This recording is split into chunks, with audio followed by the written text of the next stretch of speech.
pound for pound. Volkanovski is still number one. So people are freaking out about this. We'll explain. Islam Makhachev, number 2. Leon Edwards, number 3. Are you serious? Wow. It's gotten that bad. Kamaru Usman, number 4. Israel Adesanya, number 5. That's the way the pound-for-pound rankings look. After we just had Volkanovski versus Makhachev, a fight in which Makhachev won. But people are freaking out, and I don't get it. Broadcasting live from an undisclosed location. This is The Community MMA with your host, Chris Cross. Hamzat Chimaev, Hamzat Chimaev, Hamzat Chimaev. Yes! Yes! This guy's stock is rising fast. Yes! Yes! Hamzat Chimaev, Hamzat Chimaev.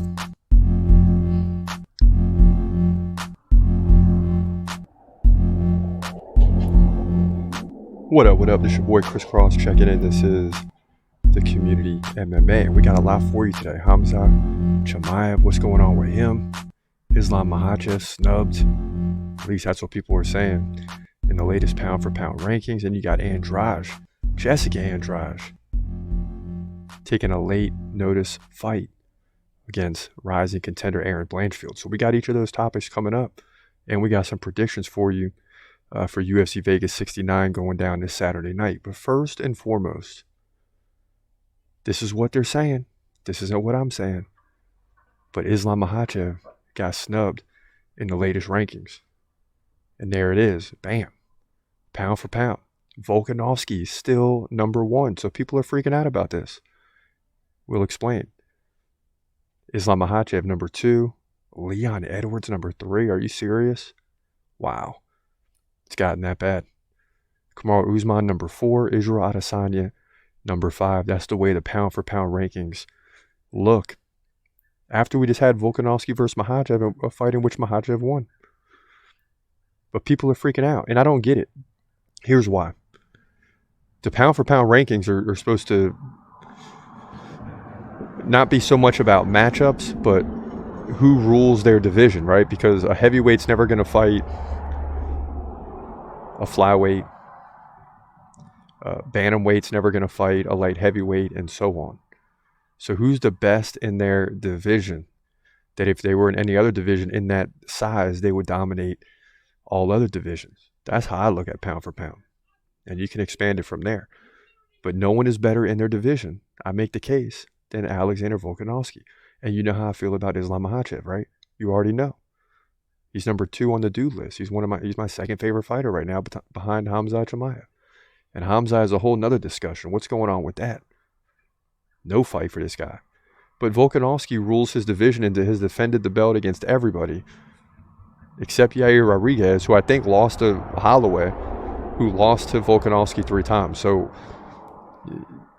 just because Islam Makhachev won doesn't mean he's pound for pound number 1. The guy came up to his weight class, and Makhachev barely won. Okay, first and foremost, I think we can all agree on that. As an Islam fan, I'm telling you, he barely won.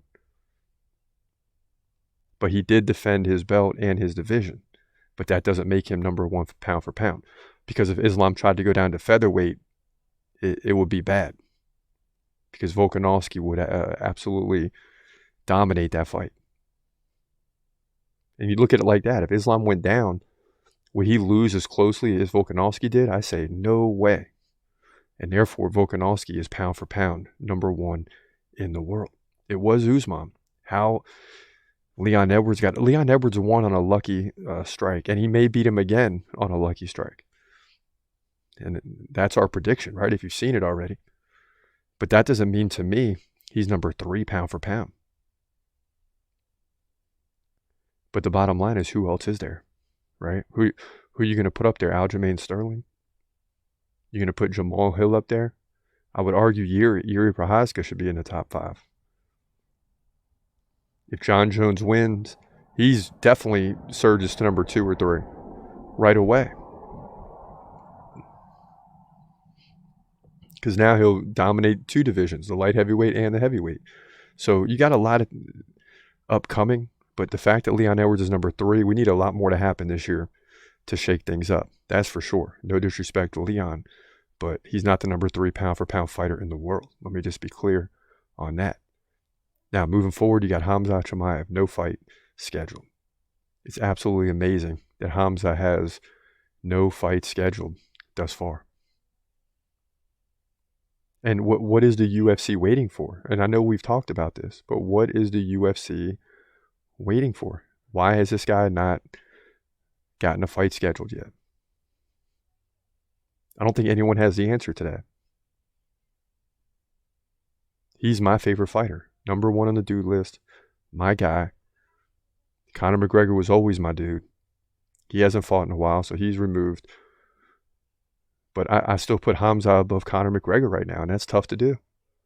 Just on sheer who's your favorite guy. Conor McGregor is my favorite. But Khamzat to me is the future and the present. And if he fights anyone for the title right now in a category or weight class that he can get in, he's going to win. That's just the bottom line. And people argue that now all of a sudden because he missed weight. He still dominated. Kevin Holland holds some fighters to nothing, zeros across the board. In fact, they rename it now. You got Khamzat, right? That's what happened to Derek Lewis against Sergey Spivak. Zeros up and down the board. You got Khamzat. We got new terms for this guy. So why is he not fighting? And you'll see in the Q&A in a little bit, people aren't happy about it. They shouldn't be. But as we delve into this week, you got Jessica Andrade, women's flyweight division, taking a short notice fight against Erin Blanchfield, who I think is ranked number 10 or 9. And she's 10-1 coming in, so it's going to be interesting. So let's waste no time, and let's go ahead and get into that prediction right now. In the women's flyweight division at UFC Fight Night, this is your main event. Jessica Andrade steps up on short notice. She comes in at 24-9, number 3 contender, taking on Erin Blanchfield, who comes in at 10-1. So if you're Erin Blanchfield, all of a sudden you get Jessica Andrade, the Brazilian, a fighter that seems to have fought a lot of good opponents, including Valentina Shevchenko. Now, Andrade is going to be 3 inches shorter at 5'1". She's giving up 4 inches in reach to Blanchfield, 66-62.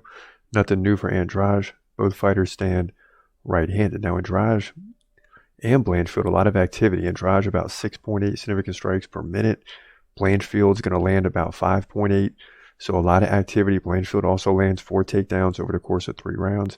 Andrade is no stranger to takedowns. She lands about 1 every round. So very similar there. They're both going to get a takedown each round. So if it goes to the ground, we'll see.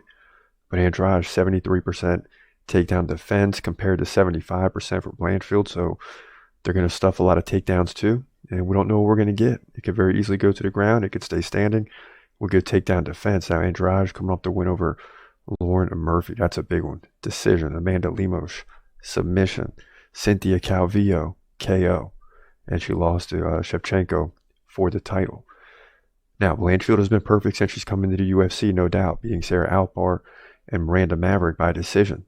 JJ Aldrich, submission. Molly McCann, submission. So you can see why this is an intriguing fight, but to me, you know, we got to go with Jessica Andrade to win this fight. I mean, she just fought a lot of high-level opponents. I mean, unless Erin Blanchfield is much better than we think, which you never know, I like Jessica Andrade to continue rolling here and maintain her spot. She'll win and likely by submission to move to 25-9 women's flyweight division. UFC Fight Night. The reality is I can't see Jessica Andrade losing this fight. She's too good. And the fact she's going up to flyweight, she still has a speed, or she's up at flyweight, has a speed of a strawweight still, and would dominate this division if it wasn't for someone named Valentina Shevchenko. So she's got the speed of a strawweight, the power of a flyweight, and unless Erin Blanchfield is ridiculous, she's going to win this fight. Now, in the fight of the night, right, we pick one each week.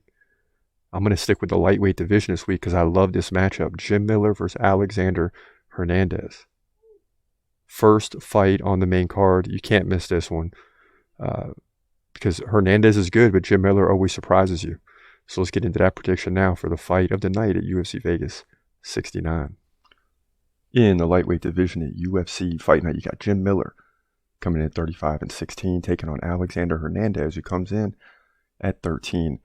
Now, Hernandez 1 inch taller at 5'9". He's got a 1 inch reach advantage. He fights right-handed. Jim Miller fights southpaw. So how will that help or hurt Hernandez? That's a big deal to me. Now, Hernandez, 4 significant strikes per minute to 2.8 for Jim Miller, but we know Jim Miller's tough. Both guys equal on the takedown average, about 1.6 over 3 rounds, or in other words, 1 takedown every 2 rounds. So, kind of standard numbers for lightweights. And it's going to be an interesting fight. Now, Jim Miller, 47% takedown defense. Not great, but guess what? He's won 3 in a row against Cowboy Cerrone, Nicholas Mata, and Eric Gonzalez, getting the finish in all 3 fights. So he's surging right now. So he gets a nice fighter in Alexander Hernandez, 61% takedown defense for this guy. But he's struggling, losing to Billy Q by KO. Renato Moicano, submission. 2 good fighters. He did beat Mike Breeden by KO before that in the first round. So this is an interesting matchup because, you got Hernandez, who is still relatively young at 31 years old. You got Jim Miller, who's about 8 years older, working his way towards 40, but he's tough. He finds ways to win, but I don't think this time. And I hate going against Jim Miller because anything could happen in his fights. But Alexander Hernandez is the younger fighter. The numbers are equal, so he's going to have more energy over the course of 3 rounds. I like Hernandez to win round 3 after splitting the first 2 and getting a close victory here by decision to move to 14-6, and this will primarily be on takedown defense and significant strikes. So Hernandez gets to win to move to 14-6, lightweight division, UFC Fight Night. Yeah, it's hard to count out Jim Miller, man, and the lightweight division is the best in the UFC. So you got this going on at UFC Vegas 69. Now, Jim Miller is not going to go down easily and might very well win this fight. But Hernandez has to find a way to win 2 rounds. That's the bottom line. If he's going to win this fight and make our prediction come true. And we desperately need it because the next 3 fights after this, before the main event, I believe we're taking all the underdogs. So what's the chances that comes through? So we'll have to wait and see how this plays out. Now, as we get into the Q&A, V says, in terms of Colby Covington, it stinks because Bilal is a good fighter, but his fighting style is boring, and he probably was the most boring or has the most boring personality in the UFC, which is why he's not getting any special fights. Yeah, it's true. But you can match him up with Colby because Colby's going to bring out the best in anybody. Colby's going to talk a big game. He's going to talk a little trash, and he's going to get Bilal to fire back. So that's who you put him against. In terms of Makhachev versus Volkanovski, is he going? Is back. He says Makhachev survived in the end. Yeah, that's what you could say. He survived. That's why he's not number 1 pound for pound. Didn't dominate, but survived. Mo Larry Curly, Blanchfield is a beast. No doubt. But are you predicting Blanchfield to beat Jessica Andrade? Or are you just saying she's a beast? Because there's no doubt about that. But Andrade is a beast as well. Al Topo Mactapo. What a fight. Talking about Islam versus Volk. Alex has proved he is great. All respect to him. Well done to him. Islam Makhachev, 49-46. And see, that's the thing that people are forgetting about when they think Volkanovski won. The crowd was just pumped up because the big story is when he gets taken down, what will happen? And the reality is he was taken down and got back up, so the crowd is pumped up, but he's still losing the fight. I thought it was 49-46, maybe 48-47, so I was right in line with the judges on this fight. And the fact it was in Australia didn't sway the judges at all, thank goodness. Akeem Porter, future champ, best boxing in the division, talking about Jack Della Maddalena. And it's true, man. He's coming. No doubt. Marshawn Fleming, even the Islam D riders think Volk won. Yeah. Well, I'm going to say I'm a D rider, but I didn't think Volk won. But I feel you, and I know what you're saying. And there's a lot of that. A lot of people thinking that Volkanovski won this fight. And that's because he's in Australia. The crowd is cheering for him. We're getting mixed up in all that. I got mixed up in it, and I'm sitting there. If you saw the reaction, I was like thankful that Islam won because to me he won the fight. But when you got those crowd reactions, it could sway the judges. But credit the judges, they didn't get swayed. That's the bottom line, thankfully. But for now, listen. This your boy Chris Cross. That'll wrap it up for today. Another great show. More fighting this week, and we're still coming down from UFC 284. But for now, it's your boy Chris Cross. Have a great day, and God bless. Peace.